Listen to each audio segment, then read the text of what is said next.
한국의 개가 코요테를 막을 수 있다고요?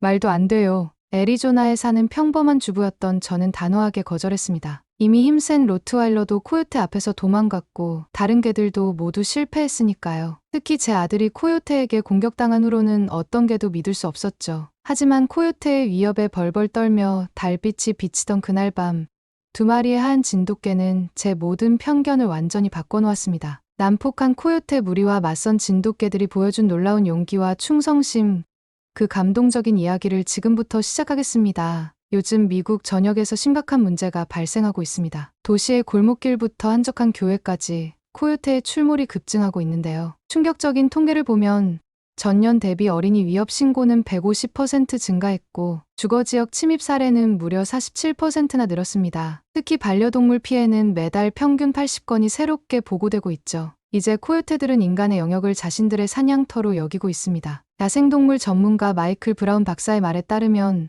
도시 개발로 서식지를 잃은 코요테들이 생존을 위해 도심으로 내려오고 있으며 더 이상 인간을 두려워하지 않는 단계까지 왔다고 합니다. 특히 충격적인 사건이 콜로라도 스프링스에서 발생했습니다. 평화로운 토요일 오후 4살 배기 엘리는 아버지 제이슨이 지켜보는 가운데 마당에서 놀고 있었습니다. 봄날의 따스한 햇살이 마당을 비추고 엘리의 웃음소리가 정원을 가득 채우던 그때였죠. 딸아이의 웃음소리가 들리길래 안심하고 있었어요. 잔디를 깎으면서 가끔 고개를 들어 엘리를 확인했죠. 하지만 단 몇 초, 제가 잠시 고개를 돌린 사이에 끔찍한 일이 벌어졌습니다. 제이슨의 증언에 따르면 갑자기 들린 비명소리에 고개를 돌렸을 때는 이미 코요테가 엘리를 물고 있었다고 합니다. 제이슨은 즉시 잔디 깎는 기계를 던지다시피 하고 달려갔지만 그 짧은 순간에도 엘리는 심각한 부상을 입었습니다. 다행히 즉각적인 치료로 목숨은 건졌지만 엘리는 그 후로 극심한 트라우마에 시달리고 있다고 합니다. 이런 비극은 샌프란시스코에서도 이어졌습니다. 골든게이트 공원에서는 5살 배기 소녀가 가족과 함께 산책을 하다가 코요테의 습격을 받았습니다. 평화로운 주말 아침, 공원은 평소처럼 산책을 나온 사람들로 붐비고 있었죠. 소녀의 아버지는 불과 2m 뒤에서 걷고 있었지만 코요테의 기습적인 공격을 막지 못했습니다. 딸아이가 나비를 쫓으며 뛰어가는 모습이 눈에 선합니다. 불과 몇 발자국 앞이었는데 순식간이었어요. 관목 뒤에서 갑자기 코요테가 튀어나와 딸의 팔을 물었습니다. 공원관리소는 즉시 임시 폐쇄 조치를 내렸고 전문 포획팀을 투입했지만 코요테를 잡는 데 실패했습니다. 이 사건 이후 공원 이용객이 70% 이상 감소했고 한때 웃음소리로 가득했던 공원은 이제 을씨년스러운 적막감마저 감도는 곳이 되어버렸습니다. 가장 최근에는 애리조나 스코츠데일에서 충격적인 사건이 발생했습니다. 21개월 된 남자 아기가 집 앞마당에서 놀다가 코요테에게 습격을 당한 것입니다. 더욱 충격적인 것은 이 사고가 일어난 곳에서 불과 800m 떨어진 초등학교 놀이터에서도 나흘 전 비슷한 사고가 있었다는 사실입니다. 야생동물 관리국의 제니퍼 파커 박사는 이런 사고들이 앞으로 더 증가할 것이라고 경고했습니다. 도시 개발이 계속되면서 코요테의 서식지는 점점 더 줄어들고 그들은 생존을 위해 더욱 과감해질 수밖에 없다는 것이죠. 이제 미국의 교외 지역 주민들은 매일 밤 불안에 떨며 잠자리에 듭니다. 아이들은 더 이상 마당에서 자유롭게 뛰어놀 수 없게 되었고 반려동물을 산책시키는 것조차 위험한 일이 되어버렸습니다. 하지만 이런 위기 속에서 누구도 예상치 못한 곳에서 해결책이 나타나게 됩니다. 말씀드린 사례들 중에서도 제가 직접 겪은 애리조나 스코츠데일의 사건은 제가 직접 겪은 일로 저의 인생을 완전히 바꿔놓았습니다. 저는 사라 킴입니다. 그날의 기억은 지금도 제 마음을 무겁게 짓누르고 있죠. 매일 밤 잠자리에 들 때마다 그날의 광경이 떠오릅니다. 5월의 화창한 아침이었습니다. 애리조나의 따스한 햇살이 마당의 라벤더 화단을 비추고 있었고 아침 이슬에 젖은 잔디는 은은한 향기를 내뿜고 있었죠. 제 아들은 늘 그랬듯이 마당에서 걸음마 연습을 하고 있었어요. 생후 21개월, 이제 막 세상을 알아가기 시작하는 나이였습니다. 아들은 언제나 마당에서 노는 걸 좋아했어요. 특히 노란색 장난감 자동차를 끌고 다니는 걸 제일 좋아했죠. 부릉부릉 하면서 자동차 소리를 내며 비틀비틀 걷는 모습이 얼마나 사랑스러웠는지 모릅니다. 때론 넘어져도 울지 않고 다시 일어나 웃으며 뛰어다니곤 했죠. 저는 부엌 창문 너머로 아들을 지켜보며 점심 준비를 하고 있었습니다. 당근을 썰면서도 시선은 계속 창밖을 향해 있었어요. 남편이 좋아하는 비프 스튜를 만들려고 했거든요. 식탁 위에는 방금 썰어놓은 양파와 감자가 놓여 있었고 부엌에는 고기를 삶는 향긋한 냄새가 가득했습니다. 단 15초였어요. 제가 냄비를 확인하느라 잠시 눈을 뗀 그 찰나의 순간 모든 것이 변했습니다. 갑자기 정적이 흐르더니 처절한 울음소리가 들렸죠. 순간 제 심장이 멎는 것 같았어요. 지금도 그 순간을 떠올리면 온몸이 얼어붙는 것 같습니다. 창밖을 봤을 때 코요테 한 마리가 제 아들을 넘어뜨리고 팔을 물고 있었어요. 그 순간의 광경은 제 뇌리에 영원히 새겨질 것 같습니다. 아들이 입고 있던 파란 티셔츠가 코요테의 이빨에 찢기고 하얀 양말은 이미 흙투성이가 되어 있었죠. 노란색 장난감 자동차는 무참히 깨져 잔디밭에 나뒹굴고 있었습니다. 안 돼. 비명을 지르며 부엌에서 뛰쳐나갔어요. 손에 들고 있던 식칼이 바닥에 떨어지는 소리도 들리지 않았습니다. 그저 아들에게 달려가는 것, 그것만이 제 머릿속을 가득 채웠어요. 다리가 후들거렸지만 제 생애 가장 빠른 속도로 달렸습니다. 다행히 코요테는 제 비명 소리에 놀라 도망갔지만 아들의 팔에는 선명한 이빨 자국이 남아 있었어요. 아들은 계속해서 울음을 터뜨렸고 저는 손이 떨려 휴대폰으로 911을 누르는 것조차 쉽지 않았습니다. 전화를 받은 응급상담원이 뭐라고 말하는지도 제대로 알아듣지 못했어요. 병원으로 가는 길은 제 인생에서 가장 길게 느껴졌던 10분이었습니다. 구급차의 사이렌 소리가 귓가에서 울려 퍼졌고 아들은 계속 울었어요. 저는 그저 괜찮아, 괜찮아라는 말만 반복했지만 제 목소리는 떨리고 있었고 눈물은 멈추지 않았습니다. 응급실에서 의사는 다행히 깊은 상처는 아니라고 했어요. 하지만 그날 밤 집으로 돌아온 뒤에도 아들은 계속 불안해했습니다. 잠에서 깨서는 아파, 아파 라고 소리치며 울었고 저는 그런 아들을 보며 깊은 무력감을 느꼈어요. 남편은 밤새 아들의 방 앞을 서성였고 저는 창문을 몇 번이나 다시 확인했는지 모릅니다. 더욱 충격적이었던 것은 이웃들과 이야기를 나누면서 알게 된 사실이었어요. 우리 집에서 800m도 채 떨어지지 않은 초등학교 놀이터에서도 비슷한 공격이 있었다는 걸 말이죠. 7살 소녀가 쉬는 시간에 코요테에게 물린 사건이었습니다. 다행히 순찰 중이던 교사가 빨리 발견해 큰 사고는 막을 수 있었지만 그 소식을 듣는 순간 온몸에 소름이 돋았어요. 그 후로 우리 동네의 분위기는 완전히 바뀌었습니다. 한때는 아이들의 웃음소리로 가득했던 놀이터가 이제는 텅 비어 있었어요. 매일 아침 유치원 버스를 기다리는 아이들 곁에는 야구 방망이를 든 부모들이 서 있어야 했죠. 동네 분위기는 마치 전쟁터처럼 변해버렸습니다. 밤이 가장 무서웠어요. 해가 지고 어둠이 내리면 마치 우리 집이 숲속에 고립된 것 같은 느낌이 들었습니다. 창문 밖에서 들리는 작은 소리에도 가슴이 쿵쾅거렸고 매일 밤 악몽에 시달렸어요. 코요테가 우리 아들을 물고 가는 꿈, 제가 달려가도 도저히 따라잡을 수 없는 그런 꿈들이었죠. 이웃들과 대화를 나눠보니 모두가 비슷한 공포를 겪고 있었습니다. 길 건너 살던 톰슨 가족은 골든 리트리버를 잃었고 모퉁이에 사는 로드리게스 가족의 페르시안 고양이도 사라졌어요. 매일 밤 우리는 불안에 떨며 잠자리에 들어야 했습니다. 이런 상황에서 주민회의가 소집됐지만 모든 사람들의 표정이 어두웠습니다. 경찰은 순찰을 강화하겠다고 약속했지만 그것만으로는 부족했죠. 우리에게는 더 근본적인 해결책이 필요했습니다. 매일 밤 창문과 현관문을 4번, 5번씩 확인하는 게 일상이 되었어요. 특히 아들의 방 창문은 6번도 더 점검했습니다. 이제는 방범창도 설치했지만 그래도 마음이 놓이지 않았어요. 한밤중에 들리는 코요테의 울음소리는 마치 우리를 조롱하는 것처럼 들렸죠. 우리 가족의 생활 패턴도 완전히 바뀌었습니다. 아들은 더 이상 마당에서 놀 수 없었고 제가 그토록 정성껏 가꾸던 정원의 꽃들도 하나둘 시들어갔어요. 남편은 출퇴근 시간을 조정해 해 뜰 때 출근하고 해 지기 전에 귀가하기 시작했습니다. 한 달이 지났지만 상황은 나아지지 않았어요. 오히려 점점 더 악화되고 있었죠. 마을 전체가 마치 유령도시처럼 변해버렸습니다. 코요테의 공격으로 세 가족이 이사를 갔고 소문이 돌아 다들 모이기만 하면 코요테 얘기를 하고 점점 기피하는 마을이 되었습니다.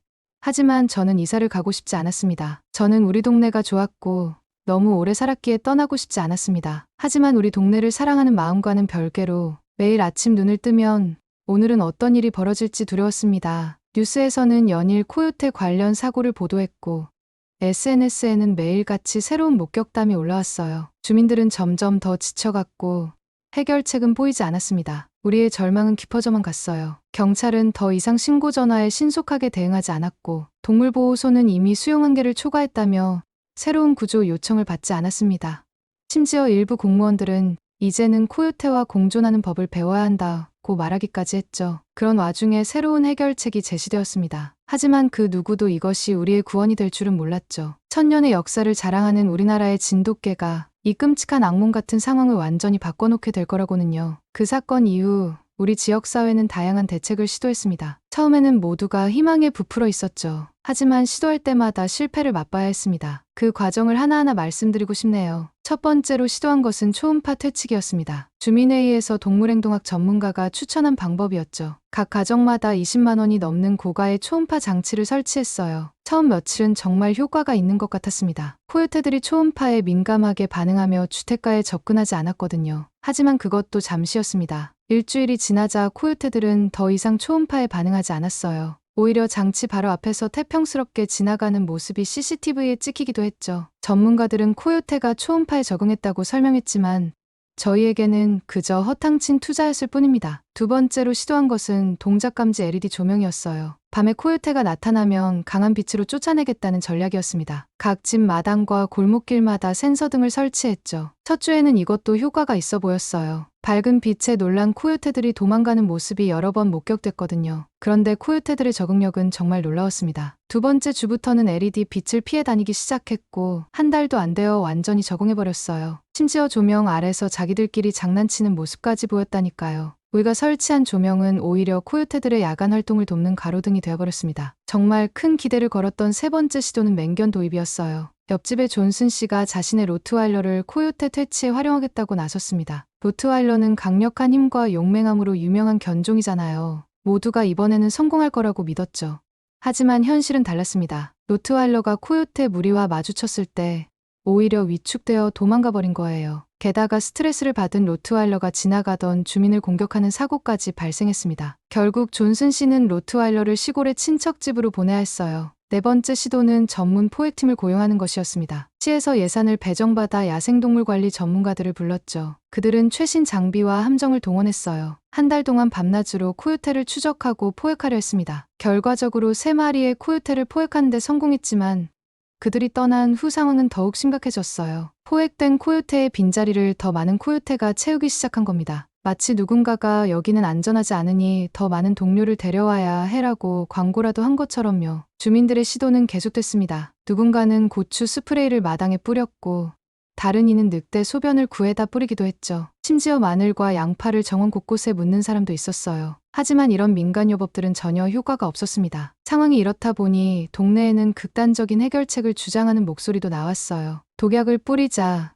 총기를 허가하라 같은 위험한 제안들이었죠. 하지만 주거지역에서 그런 방법은 쓸 수 없었습니다. 아이들과 반려동물들의 안전이 더 큰 위험에 처할 수 있었으니까요. 매일 밤 되풀이되는 코요테의 습격에 주민들의 절망감은 깊어져만 갔습니다. 모든 대책이 실패로 돌아가면서 일부 주민들은 이사를 결심하기도 했어요. 이제는 코요테가 이긴 거야. 우리가 졌어. 이런 체념의 목소리가 여기저기서 들려왔습니다. 특히 주민회의는 갈수록 절망적이었습니다. 처음엔 희망찬 제안들이 오갔지만 이제는 서로를 탓하고 비난하는 목소리만 가득했어요. 한때 화목했던 이웃들 사이에 금이 가기 시작했죠. 당신네 집 쓰레기통 때문에 코요테가 온다며 서로를 의심하고 비난했습니다. 경찰과 시청에 수없이 민원을 넣었지만 돌아오는 답변은 늘 같았어요. 예산이 부족합니다. 도시 개발로 인한 불가피한 상황입니다. 시간이 걸릴 겁니다. 이런 답변을 들을 때마다 분노와 좌절감이 치밀었죠. 그러던 어느 날 캘리포니아 주립대의 동물 행동학자 마이클 브라운 박사가 특별한 제안을 했습니다. 한국에 진돗개를 도입하자는 거였죠. 처음에는 모두가 의아해했어요. 또 다른 개를 들여와서 실패를 반복하고 싶지 않았거든요. 하지만 브라운 박사의 설명은 달랐습니다. 진돗개는 단순한 맹견이 아닙니다. 1000년 동안 한국의 산악 지역에서 맹수들과 싸워온 역사를 가진 견종이에요. 특히 놀라운 건 그들의 영리함과 충성심입니다. 그의 말을 듣고 있자니 작은 희망이 피어오르는 것을 느낄 수 있었습니다. 이제껏 시도해본 모든 방법이 실패로 돌아간 상황에서 이 진돗개라는 새로운 가능성은 마치 어둠 속의 한 줄기 빛처럼 느껴졌어요. 진돗개요? 주민회의에서 처음 들었을 때 저는 그 이름조차 생소했습니다. 하지만 브라운 박사는 한국에서 진돗개가 1000년 동안 가축을 지키며 맹수와 싸워왔던 역사를 들려주었어요. 모두가 숨죽이며 그의 설명을 들었습니다. 며칠 후 훈련된 진돗개 2마리, 스카이와 루카가 도착했습니다. 스카이는 크고 민첩했으며 위험을 감지하는 능력이 특별했어요. 하얀 털과 날렵한 귀, 그리고 맑고 강인한 눈빛이 인상적이었죠. 루카는 영리하고 침착했는데 특히 아이들을 대하는 태도가 남달랐습니다. 처음에는 주민들조차도 진돗개의 능력을 믿지 않았어요. 과연 2마리의 개가 코요테 무리를 막을 수 있을까? 의심의 목소리가 컸습니다. 특히 제가 가장 걱정했죠. 아들이 코요테에게 공격당한 트라우마가 있는 저로서는 또 다른 개를 믿기가 쉽지 않았거든요. 하지만 스카이와 루카는 도착하자마자 자신들의 역할을 수행하기 시작했습니다. 그들은 동네를 철저히 탐색하며 주요 위험 지역을 파악했어요. 단 며칠 만에 동네 전체의 지형을 완벽히 이해한 듯했죠. 스카이는 매일 아침 가장 높은 언덕에 올라가 주변을 살폈어요. 마치 오랜 군인처럼 체계적으로 동네를 순찰했죠. 특히 인상적이었던 건 눈에 띄지 않게 움직이면서도 모든 상황을 완벽하게 통제했다는 점입니다. 루카는 주로 주택가 중심부를 지켰어요. 특히 아이들이 많이 다니는 통학로와 놀이터 주변을 중점적으로 순찰했습니다. 놀라웠던 건 아이들을 대하는 태도였어요. 경계는 하되 결코 위협적이지 않게 늘 적당한 거리를 유지하며 지켜보았죠. 주민들은 처음에는 경계했지만 점차 진돗개들의 존재에 안정감을 느끼기 시작했습니다. 특히 아이들은 금세 스카이와 루카에게 마음을 열었어요. 제 아들도 천천히 진돗개들과 친해지기 시작했습니다. 더욱 놀라웠던 건 그들의 영리함이었어요. 비가 올 것 같은 날이면 평소보다 더 자주 순찰을 돌았고 안개가 끼면 후각에 더 집중했습니다. 사람들의 생활 패턴도 완벽하게 파악했죠. 등하교 시간에 맞춰 아이들을 살폈고 늦은 밤 퇴근하는 주민들의 귀가길도 지켜줬어요. 이렇게 몇 주가 지나면서 스카이와 루카는 우리 동네의 든든한 수호자가 되어갔습니다. 하지만 곧 그들의 진정한 가치를 증명할 큰 시련이 다가오고 있었죠. 특히 인상적이었던 건 다른 반려동물들과의 관계였습니다. 처음에는 동네의 개들이 경계하며 지저댔지만 스카이와 루카는 결코 그들에게 위협적인 모습을 보이지 않았어요. 대신 조용히 인사를 하듯 고개를 숙이고 천천히 다가가는 모습을 보였죠. 이런 그들의 태도에 다른 개들도 점차 마음을 열기 시작했습니다. 한 번은 이웃집 골든 리트리버가 담을 넘어 도망간 적이 있었어요. 주인은 발을 다쳐 잘 걷지도 못하는 상황이었죠. 그때 스카이가 먼저 나서서 골든 리트리버를 찾아냈고 루카는 그 개를 안전하게 집으로 데려왔습니다. 그 일 이후로 동네 사람들의 시선이 완전히 달라졌어요. 밤에는 특별한 순찰 방식을 보여줬습니다. 스카이가 높은 곳에서 전체적인 상황을 살피면 루카는 아래에서 세세한 부분을 체크했어요.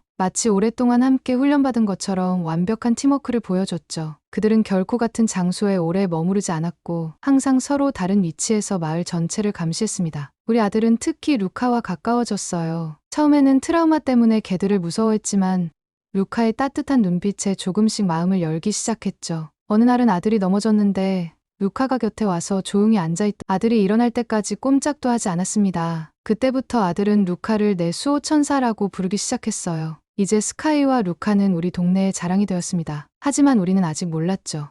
그들의 진정한 가치가 곧 증명될 거라는 것을, 그리고 그날 밤의 대치가 우리 마을의 역사를 완전히 바꿔놓게 될 거라는 것을. 그날은 유난히도 조용한 가을 저녁이었습니다. 저는 남편과 함께 오랜만에 마당에서 저녁 시간을 보내고 있었어요. 선선한 날씨 덕분에 평소보다 오래 밖에 머물 수 있었죠. 스카이와 루카는 늘 그렇듯 우리 곁을 지키고 있었습니다. 갑자기 스카이의 귀가 쫑긋섰어요. 그리고 바로 뒤이어 루카도 평소와는 다른 긴장된 모습을 보였습니다. 달빛이 구름에 가려 어두웠지만 어둠 속에서 푸른빛을 띤 5쌍의 눈동자가 번뜩였어요. 이전과는 완전히 달랐습니다. 코요테 5마리가 반원을 그리며 우리를 포위하고 있었어요. 가장 큰 녀석은 보통 코요테보다 훨씬 컸습니다. 회색빛 털과 날카로운 이빨, 얼굴에 깊은 상처가 달빛에 드러났죠. 그들의 눈빛에서 이번에는 절대 물러서지 않겠다는 의지가 느껴졌습니다. 스카이는 즉각 반응했어요. 낮고 강렬한 경고음을 내며 우두머리 코요테와 눈을 마주쳤습니다. 놀라웠던 건 스카이의 침착함이었어요. 마치 이 순간을 위해 오랫동안 준비해온 것처럼 천천히 움직이며 상황을 통제했습니다. 루카는 본능적으로 우리 가족 앞을 가로막았어요. 마치 살아있는 방패처럼 꿈쩍도 하지 않고 서서 낮은 소리로 경고음을 냈습니다. 그 순간 저는 남편의 손을 꽉 잡았고 우리는 숨죽인 채 그 광경을 지켜볼 수밖에 없었죠. 코요테 무리의 우두머리가 첫 번째 공격을 시도했습니다. 갑자기 스카이를 향해 돌진한 거예요. 하지만 스카이의 대응은 놀라웠어요. 마치 예상했다는 듯이 재빨리 옆으로 몸을 피하면서도 우리와 코요테 무리 사이의 간격을 완벽하게 유지했습니다. 더 놀라운 건 이어진 전술이었어요. 스카이는 우두머리를 바위가 많은 쪽으로 유인했고 루카는 다른 코요테들이 우리 쪽으로 접근하지 못하도록 막았습니다. 마치 오랫동안 연습한 것처럼 2마리의 호흡이 완벽했죠. 코요테들은 계속해서 공격 기회를 노렸습니다. 한 마리가 옆으로 돌아들려고 하면 스카이가 막아섰고 뒤에서 다가오려 하면 루카가 차단했어요. 진돗개들은 결코 먼저 공격하지 않았지만 코요테들의 모든 시도를 무력화시켰습니다. 특히 인상적이었던 건 진돗개들의 움직임이었어요. 마치 춤을 추듯 유려했지만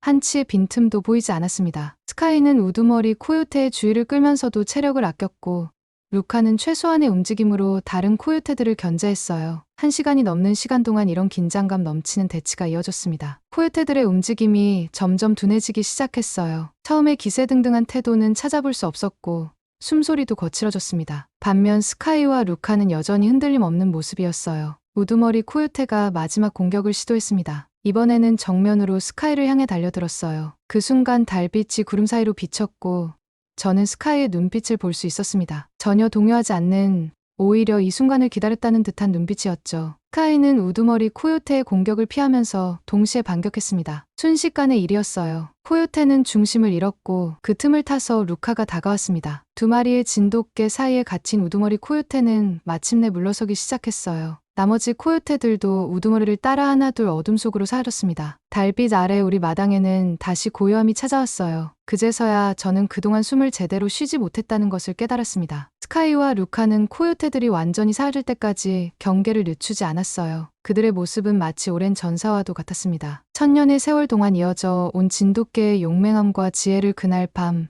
우리는 직접 목격한 거죠. 대치가 끝난 후 스카이와 루카는 마치 훈련을 마친 군인처럼 차분히 주변을 점검했습니다. 스카이는 코요테들이 떠난 방향을 마지막으로 살폈고 루카는 우리 주변을 한 번 더 순찰했어요. 그들의 모습에서는 승리의 기쁨보다는 임무를 완수한 듯한 책임감이 느껴졌습니다. 그날 밤의 일은 우리 집 CCTV에 고스란히 담겼어요. 다음 날 아침 영상을 본 경찰과 주민들은 모두 놀라움을 감추지 못했습니다. 마치 특수 부대원들 같았다.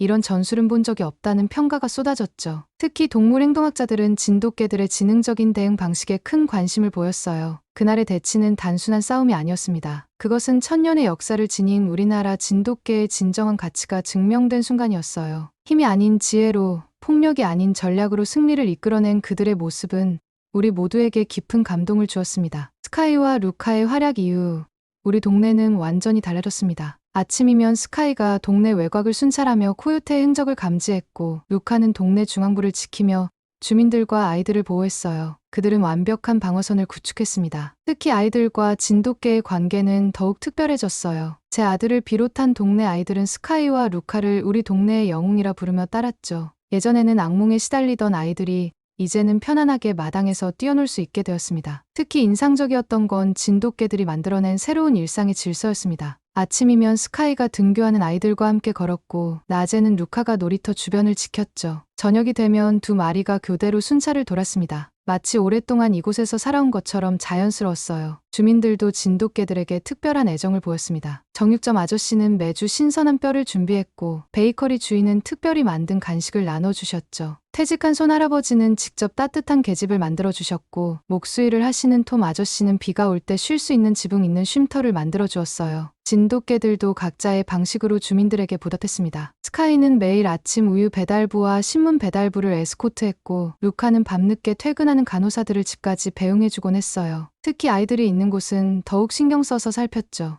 놀라웠던 건 다른 반려동물들과의 관계였습니다. 처음에는 경계하던 이웃집 개들도 이제는 진돗개들과 자연스럽게 어울렸어요. 심지어 길고양이들조차 스카이와 루카를 피하지 않았죠. 그들은 위협적이지 않으면서도 확실한 질서를 만들어냈습니다. 이웃들과의 관계도 더욱 돈독해졌어요. 매주 토요일 아침이면 주민들이 자발적으로 모여 진돗개들의 건강을 체크하고 관리하는 시간을 가졌습니다. 수의사인 캐롤 씨가 정기적으로 검진을 해주고 미용사 제니퍼는 그들의 털을 관리해 주었죠. 특히 아이들은 스카이와 루카를 통해 책임감과 배려를 배우고 있어요. 진돗개들에게 물과 간식을 챙겨주는 일을 서로 하겠다고 나서고 그들의 쉼터를 깨끗이 청소하는 일도 즐겁게 참여했습니다. 우리 동네의 새로운 일상은 더 이상 뉴스거리가 되지 않을 만큼 자연스러워졌습니다. 하지만 우리에게는 여전히 특별하고 소중한 시간들이에요. 평화로운 아침 산책길에 마주치는 스카이의 의젓한 모습, 학교 시간이면 늘 정해진 자리에서 아이들을 기다리는 루카의 따뜻한 눈빛,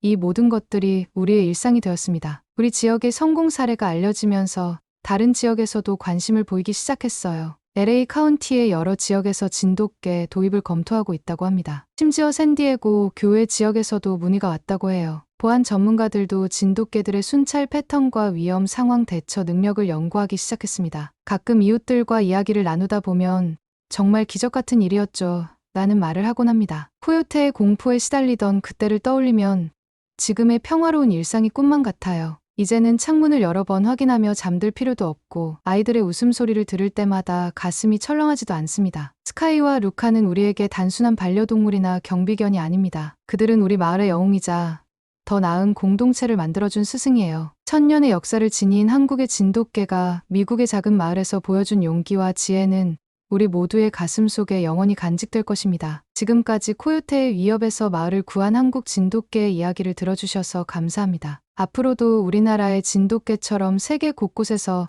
한국의 우수한 문화와 전통이 빛을 발하는 감동적인 이야기들을 전해드리도록 하겠습니다. 오늘의 감동 이야기가 마음에 드셨다면 구독과 좋아요 부탁드립니다. 여러분의 따뜻한 댓글도 기다리고 있을게요. 여러분의 응원과 관심이 저희에게 큰 힘이 됩니다. 더 좋은 이야기로 다음에 다시 찾아뵙겠습니다. 감사합니다.